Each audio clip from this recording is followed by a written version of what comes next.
Hello everyone, welcome back to the channel. इसमें हम देखने वाले हैं लीड कोड का problem of the day, that is maximum path score in a grid. ठीक है, तो इसमें क्या दिया है, इसमें आपको एक m क्रॉस n की ग्रिड दी है जिसमें जो वैल्यूज होंगी वो या तो 0 होंगी या तो 1 होगी या तो 2 होगी। ठीक है, और आपको साथ में एक इंटीजर k भी दिया हुआ है। अभी देखते हैं कि इंटीजर k किस लिए यूजफुल है। आपका टास्क क्या है, आपका टास्क है कि भाई आप 0,0 यानी कि टॉप लेफ्ट कॉर्नर से आपको बॉटम राइट कॉर्नर तक जाना है। ठीक है, जो नॉर्मल आपका क्वेश्चन भी होता है ग्रिड पे, जैसे कि भाई नॉर्मल आपका 0,0 से n -1 तक जाना होता है आपको, और उसका कुछ पाथ का मैक्सिमम या मिनिमम ऐसे कुछ टाइप के क्वेश्चन होते हैं। तो काइंड ऑफ वैसे ही टाइप का प्रॉब्लम है। देखते हैं क्या करना है इसमें आपको। तो यूजुअली क्या होता है, यूजुअली होता है कि भाई आपको बीच में ग्रिड की कुछ वैल्यूज होती हैं, आपको 0,0 से n -1 m -1 तक जाना होता है, एंड आपको बताना होता है कि भाई जो जो पाथ आप लेते हुए गए उसका मैक्सिमम वैल्यू क्या हो सकती है, फिर मिनिमम वैल्यू क्या हो सकती है। इस टाइप के क्वेश्चन होते हैं। यहाँ पे इन्होंने बोला है कि भाई आपका जब पाथ में आपको जब भी 0 मिलेगा ना, और आपने उस पाथ को यूज़ किया,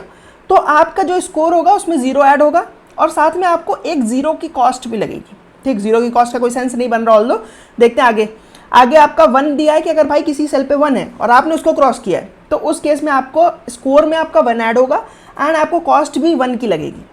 सिमिलरली अगर आप 2 वाला पाथ क्रॉस करते हो तो उस केस में आपको 2 स्कोर में आपका 2 ऐड होगा एंड साथ में आपका कॉस्ट भी 1 का लगेगा। ठीक, तो दीज आर द 3 थिंग्स कि भाई 3 वैल्यूज हैं, ट्रैवर्स करने पे क्या आपका आउटकम होगा वो आपको दिया हुआ है कि भाई 0 को क्रॉस करोगे तो 0 स्कोर मिलेगा और 0 कॉस्ट भी लगेगा, लेकिन 1 या 2 में से किसी को भी ट्रैवर्स करोगे तो जितना उसकी वैल्यू है उतना स्कोर तो मिलेगा, बट आपको एक कॉस्ट भी लगेगा 1 का। ठीक, दिस इज द थिंग। अब आप क्या कर सकते हो, आपके मूव्स क्या क्या है। मूव से आपका कि भाई एक मूव में या तो आप राइट जा सकते हो तो आप डाउन जा सकते हो, जो आपकी क्लासिकल प्रॉब्लम्स भी होती है। आपको बताना है what is the maximum score you can achieve. तो आपको यहाँ तक तो लगेगा कि हाँ भाई सेम ही चीज़ है,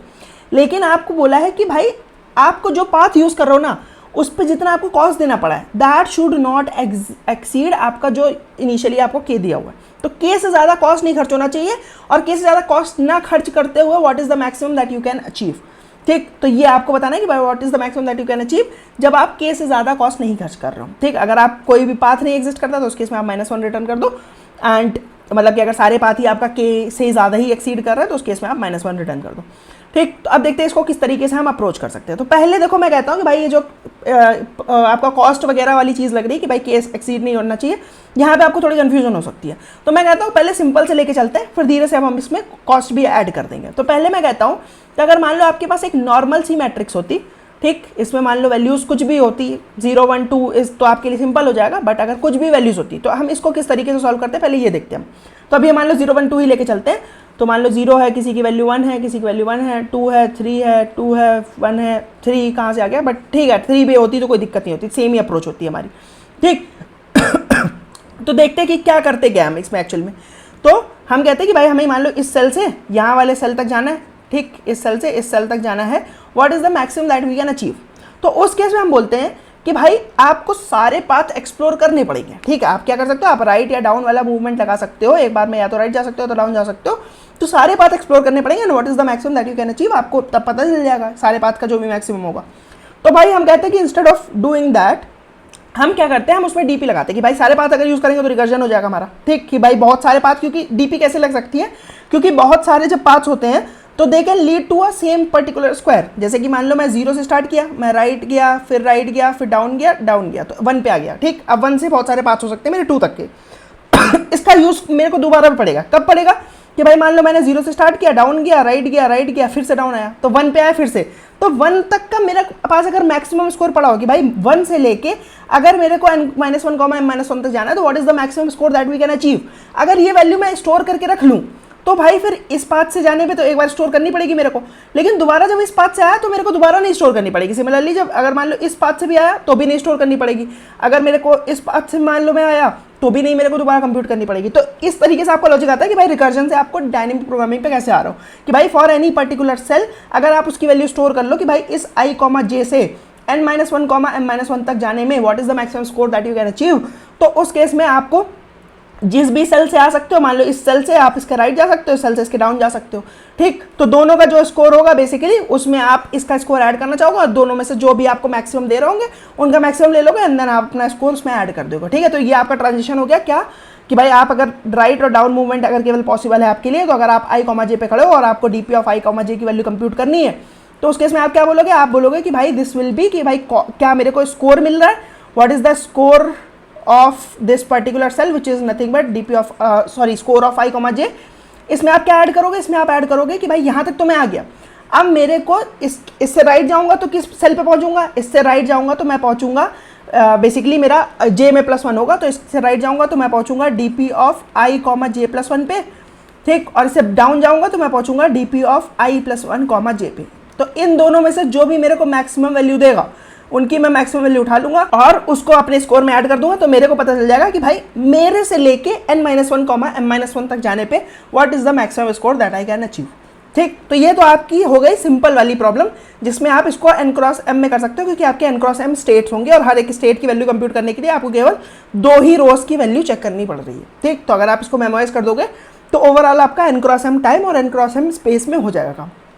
बट यहाँ पे देखो क्या, यहाँ पे एक एक्स्ट्रा चीज़ भी है, यहाँ पे आप सेम चीज़ नहीं लगा सकते, क्योंकि अब ऐसा हो सकता है कि मान लो ये जो आपका राइट वाला पाथ है, अब देखो दिक्कत क्या फंस सकती है, दिक्कत फंस सकती है कि मान लो राइट वाला जो पाथ है ना, इसकी वैल्यू तो मान लो 5 दे रहा है और डाउन वाला पाथ जो है वो आपको मान लो 3 वैल्यू दे रहा है, लेकिन ये राइट वाला मान लो k की वैल्यू आपकी 3 है, तो ये राइट वाला पाथ मान लो ऐसा हो सकता है कि 4 कॉस्ट यूज़ कर रहा है और ये 3 वाला पाथ आपका मान लो 2 कॉस्ट यूज़ कर रहा है। तो उस केस में आप ये 4 वाला कॉस्ट तो ये लगा ही नहीं सकते हो ना, क्योंकि आपका मैक्सिमम कॉस्ट जो आप खर्च कर सकते हो दैट इज ओनली 3। तो उस केस में आपको ये राइट वाला पाथ ऑल्दो ये आपको मैक्सिमम वैल्यू दे रहा है बट आप ये यूज ही नहीं कर सकते हो ना, तो आपको इसके साथ में ये भी तो स्टोर करना पड़ेगा कि भाई मेरे इसके लिए उसकी वैल्यू क्या है कि कॉस्ट की वैल्यू क्या है। तो भाई अभी तक आप क्या स्टोर कर रहे थे, अभी तक आप स्टोर कर रहे थे कि भाई राइट जाओ और डाउन जाओ, ठीक। और आप बता दो कि भाई मेरे को आई कॉमा जे पे भी मैं खड़ा हूँ और आई +1 कॉमा जे, और आप दूसरे किसी सेल पे जाओगे आई कॉमा जे +1 पे, ठीक। अभी तक केवल ये 2 इन्फॉर्मेशन से काम हो जा रहा था कि भाई मेरे नेबर की क्या वैल्यू है वो मेरे को रिटर्न कर दो, लेकिन अब आपको एक तीसरी चीज भी रखनी पड़ेगी कि what is the cost associated with it,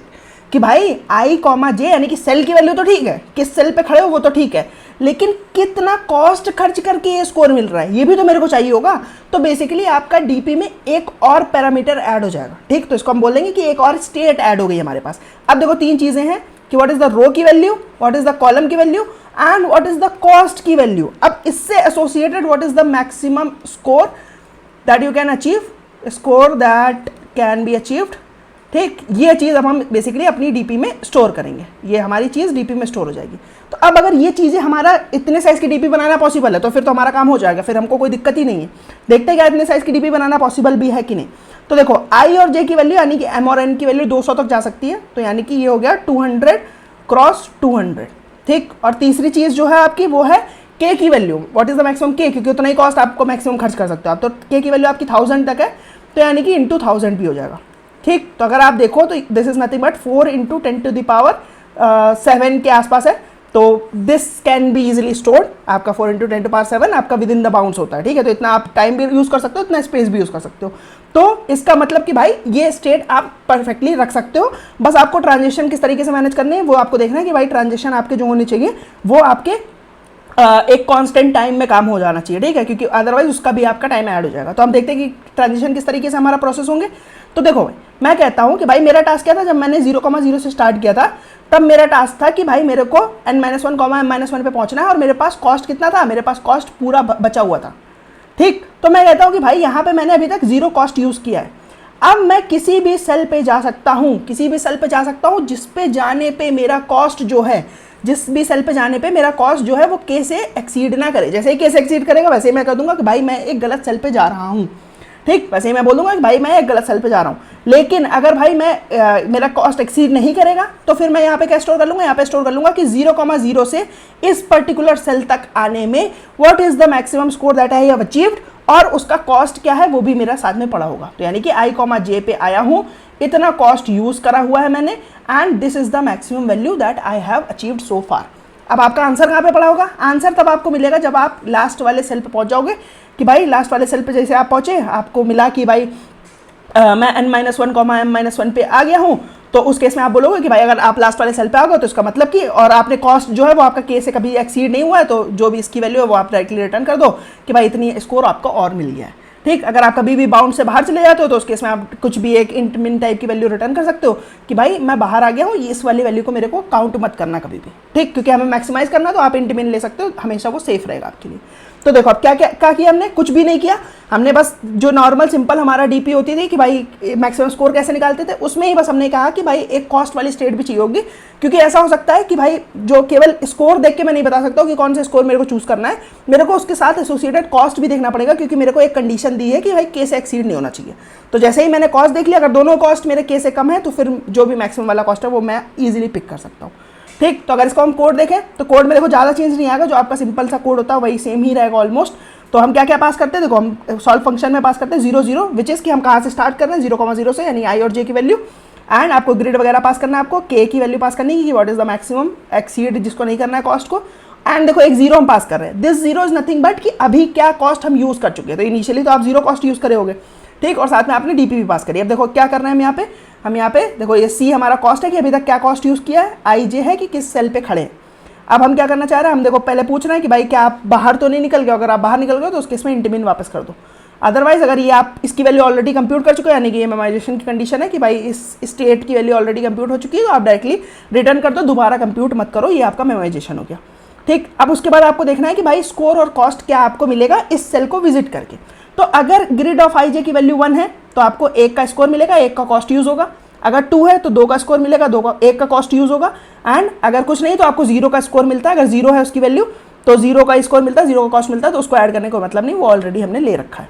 ठीक, अब आपको चेक करना है कि भाई क्या आप लास्ट सेल पे पहुंच गए हो, अगर आप लास्ट सेल पे पहुंच गए हो तो जो भी उसका स्कोर हो वो डायरेक्टली रिटर्न कर दो, क्योंकि आपको फिर कुछ दिमाग नहीं लगाना, क्योंकि अगर आपने कंडीशन नहीं एक्सीड करी, यानी कि ये कंडीशन हम देखो पहले चेक कर ली कि भाई जो मेरा अभी तक का कॉस्ट यूज हुआ है और जो इस सेल को विजिट करने पे कॉस्ट है, अगर ये मेरा के से बड़ा नहीं हो रहा, अगर के से बड़ा हो रहा तो इंटरमिन रिटर्न कर दो, अगर बड़ा नहीं हो रहा तो मैं नीचे चेक देखूंगा, और नीचे अगर मैं m-1 n-1 पे पहुंच गया हूँ तो उस केस में जो भी स्कोर है वो मैं रिटर्न कर सकता हूँ डायरेक्टली। ठीक, अदरवाइज अगर ये मेरा लास्ट सेल नहीं है तो अब मेरे को और नीचे जाके रिकर्जन फर्दर कॉल करना पड़ेगा। तो कैसे चेक करूंगा मैं, दो कंडीशन हो सकती है, तो मैं राइट जाना चाहूंगा या तो डाउन जाना चाहूंगा। राइट जाऊंगा तो i,j+1 पे चेक करना है, एंड साथ में कॉस्ट क्या होगा, कॉस्ट अभी तक का क्या कॉस्ट है, जो पीछे तक का कॉस्ट था प्लस जो मेरा कॉस्ट है, तो c प्लस कॉस्ट जो है वो मैंने आगे भेज दिया है। सिमिलरली यहाँ पे भी क्या होगा, i+1, j, आप नीचे की तरफ जा रहे हो एंड उस केस में भी आपका सेम ही कॉस्ट होगा। ठीक, जो भी दोनों में से बेस्ट आपको रिजल्ट देगा वो आप लेके आगे बढ़ना चाहोगे। ठीक है, तो दोनों का बेस्ट आपने देखा, अगर दोनों ही मान लो इंटरमिन रिटर्न करना है तो उस केस में फिर आपका कुछ होएगा ही नहीं फायदा,